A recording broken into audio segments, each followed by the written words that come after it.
Vamos a comenzar a ver la clase de hoy, la primera clase de Anatomía 2, que son estructuras superficiales de la cabeza. La forma de la cabeza de los distintos animales depende de la especie y de la raza de ese animal. En el equino las cabezas son, más vale, alargadas. En cambio en los gatos, en los felinos, las cabezas son anchas.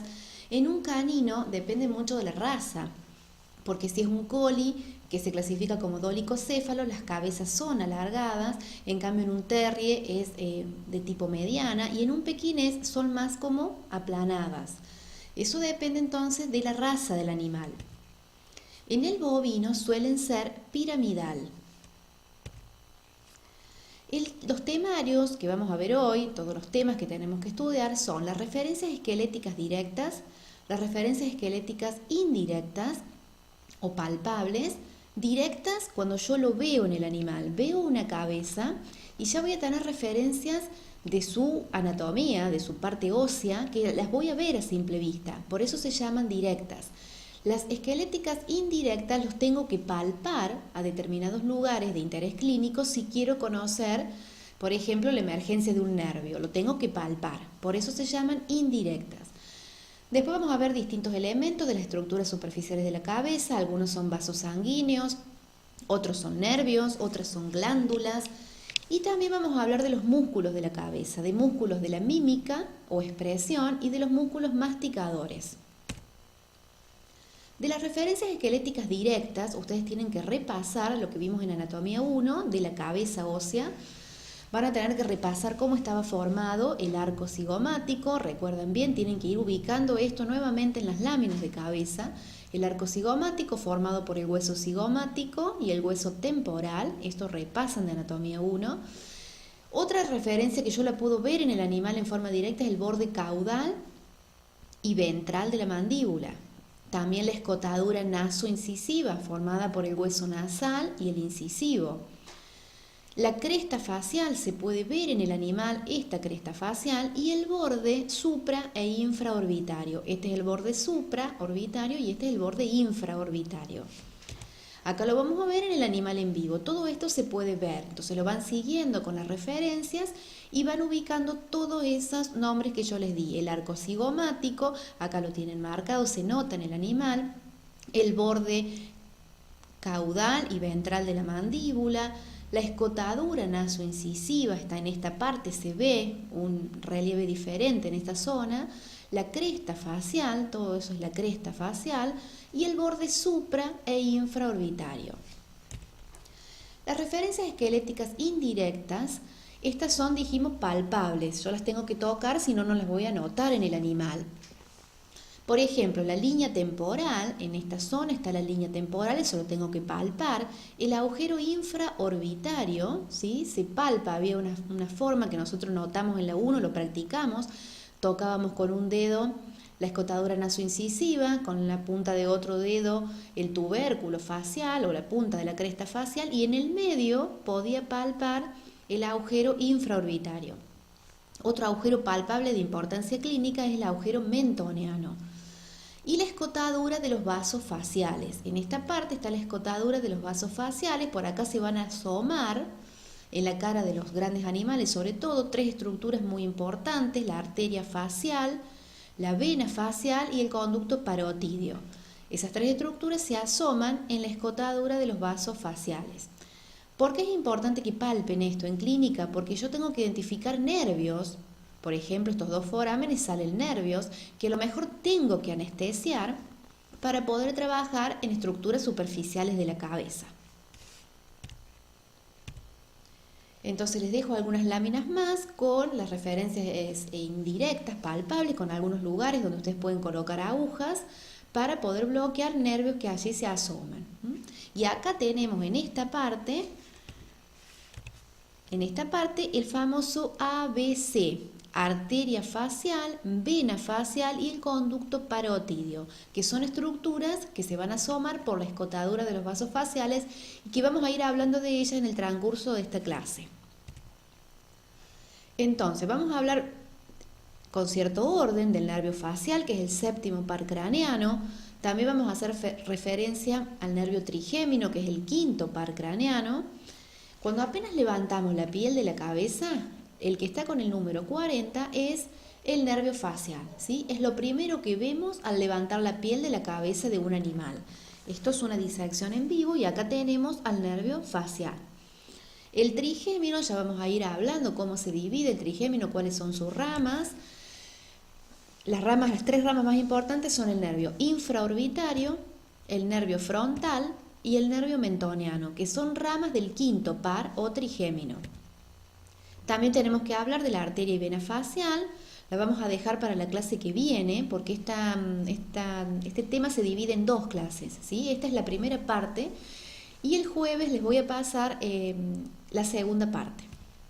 Los nódulos linfáticos mandibulares también los vamos a dejar para la clase que viene. Vamos a hablar algo hoy del conducto parotidio, que es el conducto que drena la saliva que produce la glándula parótida. Y vamos a hablar de la glándula parótida y vamos a nombrar otras glándulas también que producen saliva. La glándula mandibular es otra de las glándulas que produce saliva. Como vemos, chicos, acá tenemos temas mezclados. La anatomía superficial de la cabeza no hace referencia a un sistema en particular, sino que ustedes van a tener que estudiar distintas estructuras nerviosas, linfáticas, del sistema digestivo, por decirlo así, con las glándulas salivales, todos temas que, como dijéramos, topográficos, ¿sí? Son distintos elementos anatómicos ubicados dentro de la cabeza. Por eso a veces se pierde un poco el orden en la explicación y trate de hacerlo lo más didáctico posible. Entonces, de las estructuras superficiales de la cabeza dijimos que lo primero que vamos a ver es el nervio facial. Y el nervio facial tiene ramas. Ya vamos a ir hablando cuáles son sus ramas. La arteria y vena facial, que las vemos con el rojo, con el número acá 26. La arteria facial, está en el medio la vena facial y con el 27 el conducto parotidio. Esas son todas estructuras que apenas levantamos la piel, las vamos a ver. El nervio facial acá está con el número 40 y está indicado, ¿sí?, cómo va circulando sobre un músculo que es el músculo macetero. Él se apoya sobre un músculo masticador que es el músculo macetero. Y la arteria y vena facial ya vamos a ir hablando un poquito más la clase que viene. Esta es la zona, acá se estarían asomando estos vasos y este conducto. Esa es la zona donde ustedes, si quisieran tomar el pulso en un caballo, lo tienen que palpar de la arteria facial, que se hace superficial, porque estos elementos vienen protegidos primero en el espacio intermandibular y luego se asoman, se hacen visibles en esta parte. Acá les dejo láminas para que ustedes, si quieren imprimir o si quieren mirarlas, nuevamente las tienen, es una disección en vivo con los distintos nombres. El nervio facial tiene una rama, tiene tres nervios que derivan de él: el nervio bucal dorsal, el nervio bucal ventral y un nervio que se llama aurículo palpebral, que es la primera rama que va a salir. Si se llama aurículo palpebral es porque va hacia la oreja y el párpado superior. Acá están dibujados principalmente los otros dos nervios que se disponen por la cara, que son la rama bucal dorsal y la rama bucal ventral, ¿sí?, en las distintas especies. Acá, por ejemplo, en el perro es más sencillo, se nota bien la rama bucal dorsal y la rama bucal ventral. Y el nervio auriculopalpebral se dirigía primero hacia el párpado superior y hacia la oreja. Le dejo las láminas en los distintos animales, un poquito varía la disposición de esas ramas por las partes que van pasando. En el perro lo vemos más en mayor detalle, rama bucal dorsal y rama bucal ventral. Y también lo que tienen en el medio en el perro, con el número 4, es el conducto parotidio. El conducto parotidio del perro tiene una disposición diferente. Si ustedes recuerdan, yo hace un ratito les dije que tanto arteria facial, vena facial y conducto parotidio se asomaban a craneal del macetero. En el caso del perro, ese conducto no viene junto en el ABC, en arteria, vena y conducto, sino que viene solo cruzando sobre el macetero. Y lo que van a tener a rostral van a ser la arteria y la vena facial solamente, no el conducto parotidio, ¿sí? Eso lo vamos a repetir en la clase que viene. En el caso del caballo sí vemos la rama bucal dorsal, la rama bucal ventral, sobre el músculo macetero y sí el ABC, arteria facial, vena facial y conducto parotidio en esta zona. ¿Por qué el nervio facial es importante? Porque el nervio facial va a inervar a los músculos de la mímica o expresión. Esos músculos ya se los voy a nombrar, ya les voy a explicar esos músculos. Y son músculos importantes en la cara de un animal. Es como que si el animal tuviera una parálisis, ¿sí? Esos músculos hacen que es como que se pierda la flacidez y se va a producir una parálisis. Se le puede caer, por ejemplo, el alimento, ¿sí? Hacia un costado porque está paralizado. No puede, son los músculos que ustedes mueven para hablar, por ejemplo. Entonces, el nervio facial, a veces los animales están de costado mucho tiempo. Por ejemplo, un caballo que está anestesiado y está en decúbito lateral, es decir, de costado mucho tiempo con su cabeza apoyada sobre un elemento duro, entonces se puede traumatizar, se puede lesionar, se inflama y eso provoca que los músculos que él va a inervar no se muevan correctamente, ¿sí? Eso depende un poco el nivel en que se afectó el nervio. Voy a volver a la lámina anterior. ¿Qué pasa si el nervio se afecta en esta parte? ¿Sí? Si el nervio se afecta en esta parte, todos los músculos a los que llegue la rama bucal dorsal y la rama bucal ventral van a estar afectados. Todos los músculos de la mímica, que ustedes todavía no conocen los nombres, pero son estos músculos que están acá, el elevador del labio superior, el depresor del labio inferior, el músculo elevador nasolabial, el cigomático. Hay distintos músculos que si a mí se me paraliza porque se apretó el caballo, por ejemplo, de costado en esta parte, no va a poder mover estos músculos. Pero yo les había dicho que uno de los nervios que daba primero el facial era la rama aurículo-palpebral. Si se me lesiona acá, el aurículo-palpebral no está afectado, entonces el caballo va a poder mover la oreja y mover el párpado superior. Si este nervio facial se afectó más internamente en el cerebro, por ejemplo, de donde él emerge o en su núcleo, ahí sí se afectan las tres ramas, el aurículo palpebral y estas dos. ¿Se entiende? Depende de donde esté la lesión de un nervio, va a ser su sintomatología clínica. Entonces, los músculos faciales o de la mímica que ustedes tienen que leer son el buccinador, que es el músculo que introduce, por ejemplo, el alimento adentro del vestíbulo de la boca, el cigomático, el elevador nasolabial, los vamos a ir viendo de a poquito en distintas láminas, el elevador del labio superior, el canino, el orbicular de los labios y distintos músculos, por ejemplo, de la oreja. No están nombrados todos, están los más importantes. Ese tipo de músculos no tienen que saber el origen y la inserción en detalle, simplemente qué nervio los inerva. Y justamente es el nervio que acabamos de nombrar, el nervio facial. Él es el nervio motor para estos músculos. Y otros músculos que van a tener que leer son los músculos masticadores. Acá les dejo esta lámina para que ustedes analicen dónde están esos distintos músculos de la mímica y van a tener nombrados también algunos músculos como el macetero, que es un músculo masticador que cierra la boca. Acá los tienen en el perro para que analicen, ¿sí? Y lo estudien en detalle. Por ejemplo, en una disección de un caballo van a tener que levantar el músculo, cortar el músculo elevador del labio superior para ver por debajo un nervio importante que está emergiendo del foramen infraorbitario. Y si ustedes levantan el músculo depresor del labio inferior, que está con el 2, si ustedes lo levantan, van a ver un nervio emergiendo que es el nervio mentoniano. Entonces, si estuvieran haciendo una disección, tengo que cortar esos dos músculos para poder ver el nervio mentoniano y el nervio infraorbitario. Acá tenemos, es un nervio grande, el nervio infraorbitario, muy importante porque habría que bloquearlo si quiero trabajar en aspectos superficiales, en alguna situación particular de la cabeza. Este nervio infraorbitario todavía no lo hemos nombrado en detalle, es rama del trigémino, no es del facial. Lo mismo que el mentoniano es rama del quinto par o trigémino. Entonces, los músculos masticadores, acá les dejo la función. Uno solo abre la boca y es el músculo digástrico. Acá lo tienen, ¿por qué digástrico? Porque tiene dos vientres, un vientre rostral y un vientre caudal.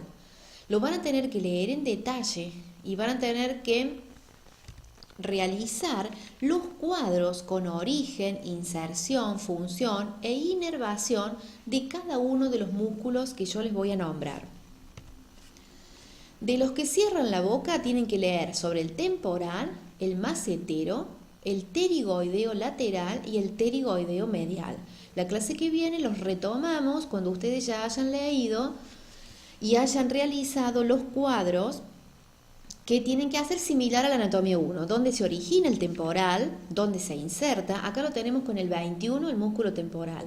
Tienen que leer de dónde a dónde va y qué nervio los inerva, ¿sí? Que van a leer ustedes que es el nervio mandibular, rama del trigémino. El macetero se los muestro con el 19 y los pterigoideos, tanto el lateral como el medial, tienen que hacer un corte sagital de la cabeza y mirarlo desde adentro, desde medial. Ahí van a ver, por ejemplo, con el 22 al músculo pterigoideo medial, que es más grande que el lateral. Entonces realizan esos cuadros y los chequeamos la clase que viene.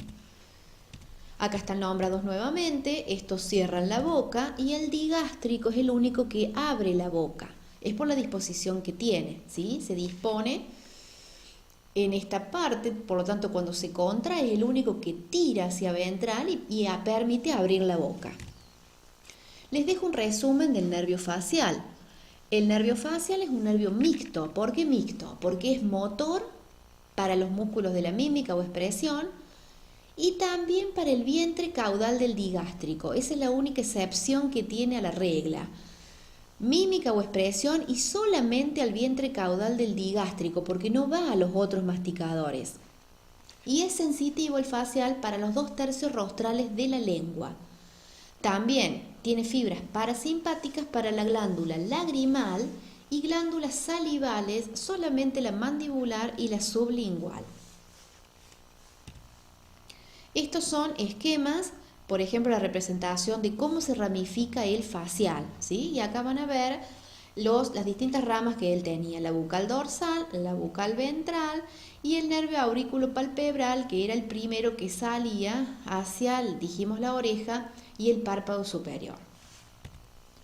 El nervio trigémino, les dejamos el resumen, es un nervio mixto, principalmente sensitivo para las regiones superficiales y profundas de la mayor parte de la cara.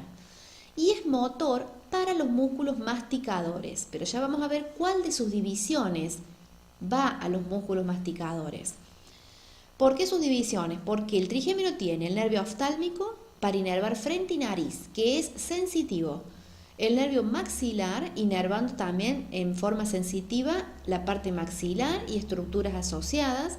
Y es el nervio mandibular, es el que sería mixto, inervando mandíbula y estructuras asociadas. Por lo tanto, esos 3 nervios los tienen que leer bien, son nervios sensitivos, el infraorbitario, el mentoniano y el frontal. Creo que va a quedar más claro, son ramas sensitivas del trigémino y va a quedar más claro con este tipo de cuadrito que les armé. El trigémino, el quinto par, me da en realidad 3 nervios o ramas. Nervio oftálmico, sensitivo, nervio maxilar, sensitivo y nervio mandibular mixto. A su vez, esos 3 me dan otras ramas que son las que se van a asomar y se van a terminar viendo en la cabeza, que son estos 3. Por lo tanto, el oftálmico me va a dar el nervio frontal, que está nombrado acá. El maxilar me va a dar al nervio infraorbitario, que está nombrado acá, pero viene desde el maxilar, que viene del trigémino. Y el mandibular es el que me termina dando el nervio mentoniano. Por eso es importante que estudien bien esta parte y que la relacionen con los músculos que yo hablé hace un ratito cuando decíamos que teníamos que cortar el depresor del labio inferior para poder ver el nervio mentoniano y el elevador del labio superior para poder ver el nervio infraorbitario, ¿sí? Pasando a las glándulas salivales, vamos a dar una introducción. Hay glándulas mayores y glándulas menores distribuidas en la cabeza. Las mayores son la parótida, que acá lo vemos con ese aspecto de B corta, parótida, al lado de la oreja, ubicada cerca del cartílago auricular. La mandibular, que acá está en oscura dibujada, tiene distintas formas en los distintos animales. Esto lo van a tener que leer de los libros. La sublingual, debajo de la lengua. Hay dos tipos de sublinguales. De un solo conducto o compacta, que se le llama a la sublingual monostomática, y a la sublingual polistomática, que significa poli, muchos conductos. Vierte su secreción a través de muchos conductos. ¿Qué producen estas glándulas? Saliva, para poder lubricar el bolo alimenticio que ingrese a la boca y poder ser deglutido, tragado, con mayor facilidad. Ustedes van a ir notando, vamos a poner otra diapo, van a ir notando, este material también se los voy a pasar, es del DICE, de la cuarta edición del DICE. Vayan siguiendo los colores. La parótida es esta en el perro con esta forma, pero miren la parótida de un cerdo o la parótida de un equino. Mayor es la parótida en los animales herbívoros, que precisan una lubricación mayor para poder digerir ese bolo alimenticio. También, a su vez, producen enzimas como la tialina, que ayuda a digerir hidratos de carbono. Por eso también tiene que ver con la dieta de los herbívoros. Entonces van a ir siguiendo las referencias y las van a ubicar y estudiar de los libros. Lo que van a tener que leer también es dónde vuelcan sus conductos. Por ejemplo, la parótida, ese conducto parotidio que nombramos anteriormente, sale desde la parótida del conducto y va a terminar, por ejemplo, en el caso del perro, en el vestíbulo bucal superior a nivel del cuarto premolar. Eso lo voy a repetir la clase que viene, ¿sí? Así no hacemos tan extensa esta clase. Pero fíjense en la diferencia, cómo cruza ese conducto parotidio del perro sobre el macetero y cómo en los animales grandes, ¿sí? Si seguimos va protegido el conducto parotidio y después el conducto, y después se asoma en la escotadura de los vasos faciales y ahí termina en el vestíbulo bucal dorsal, en el caso del caballo, por ejemplo, en el tercer premolar superior. La glándula mandibular compacta, ¿sí? O monostomática tiene otro tipo de conducto. Esa va al piso de la boca, al piso de la cavidad bucal, en unas estructuras que se llaman carúnculas sublinguales. Tanto la mandibular como la sublingual compacta terminan a nivel de las carúnculas sublinguales, que lo voy a repetir en clases posteriores. Les dejo esta imagen del perro para que ustedes chequen. Fíjense en la parótida del perro cómo es lobulada, está aplicada contra el cartílago de la oreja. En cambio, la mandibular es ovoide, encapsulada y está dispuesta de otra manera. Ustedes van a tener que leer de los libros con qué estructura se relacionan estas glándulas, ¿sí? Y lo vamos a charlar juntos la clase que viene.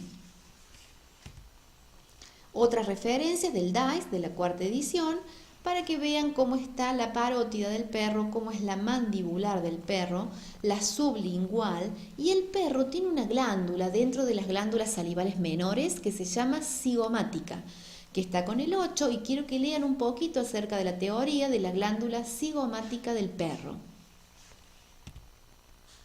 Láminas que les dejo para que ustedes impriman y coloquen los numeritos y los nombres. Y algunas disecciones con inyecciones de látex, por ejemplo, para resaltar algunas estructuras. Entonces vamos a repetir que acá va a haber una arteria importante, que es la arteria facial, también la vamos a retomar la clase que viene, donde se toma el pulso en el caballo. Y tenemos la vena facial y el conducto parotidio que se va a asomar en esta parte. ¿Sí? Acá tienen un pedazo cortado, ¿sí? Analicen bien que está cortada la mandíbula para ver estructuras profundas. Acá falta un pedazo de hueso. Por eso el macetero que se apoya en la fosa macetérica Se ve acá y acá ya está cortado el hueso, ¿sí? Para ver, está levantado el músculo en realidad. No cortado el hueso, sino levantado el músculo para ver estructuras más profundas. Y miren qué gran parótida que tiene el caballo, toda lobulada. Acá, bueno, unas disecciones del perro para que vean. La mandibular, ¿sí? Se encuentra entre dos estructuras venosas que también vamos a nombrar. La mandibular del perro, la glándula mandibular, se encuentra, ¿sí? Ubicada entre la vena facial, entre el tronco linguofacial y maxilar. Esta es la vena maxilar y este es el tronco linguofacial. Y acá vamos a ir nombrando. Hay muchas láminas que ustedes pueden bajar de internet o pueden buscar de los libros. No todos los nombres ustedes los van a tener en el listado. Ustedes van a tener que manejarse con el listado de nombres que le vamos a dar para anatomía 2. Por ejemplo, acá yo les marco la glándula parótida, es lo que tienen que hacer hincapié, buscarla con el número 15, como es la glándula parótida de un caprino, ¿sí? La ubican. Hay disecciones que por ahí se pierden algún detalle, pero esa es la ubicación de la glándula parótida del caprino. Tienen que centrarse en el conducto parótido que tienen, buscarlo acá con el número 6, va a estar el conducto parótido. Recuerden que viene asomado por rostral del macetero. Busquen la rama bucal ventral del facial, que está con el número 8 también, ¿sí? Se empiezan a perder los colores y todo parece similar cuando están formolados. Recuerden que por ahí se complican las disecciones, pero el 8 es la rama bucal ventral del nervio facial. Y el 2 es la rama bucal dorsal del nervio facial. ¿Por qué es importante esta clase? ¿Por qué es importante que repasen todo lo que hemos hablado? Porque se hacen maniobras en los distintos animales. Por ejemplo, ahí ven un caballo que está amordazado en su labio superior, está sostenido y se hacen distintas maniobras donde ustedes van a tener que trabajar bloqueando ciertos nervios de la cabeza o también conociendo a qué músculos van esos nervios para poder trabajar. ¿Por qué es importante? Por ejemplo, si yo quiero hacer un bloqueo en el agujero infraorbitario, voy a desensibilizar distintas regiones. Por ejemplo, el labio superior y la nariz los puedo anestesiar para suturar alguna herida. Y ahí voy a encontrar internamente al agujero infraorbitario con el nervio, ¿sí? Con el nervio infraorbitario. Por eso es importante. Y acá les explica la técnica, que no es tema anatómico, pero a mí me importa que ustedes siempre relacionen lo que han visto con alguna maniobra clínica que van a tener que hacer más adelante. Para llegar al agujero mentoniano también voy a tener que abordarlo en la zona justamente donde ustedes palpaban el agujero mentoniano, ¿sí? Por lateral del cuerpo de la mandíbula.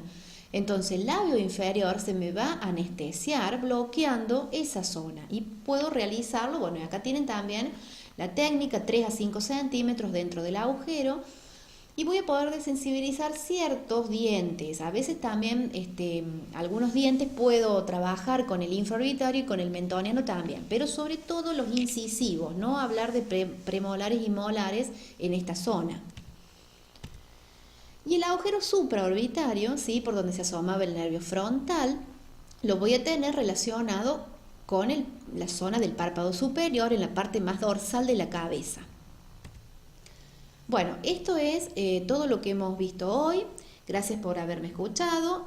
Sigan siempre las clases día a día, no se dejen amontonar contenido y van a tener novedades por correo y siempre con los grupos que mantenemos con nuestros ayudantes. Así que, bueno, eso es todo por hoy.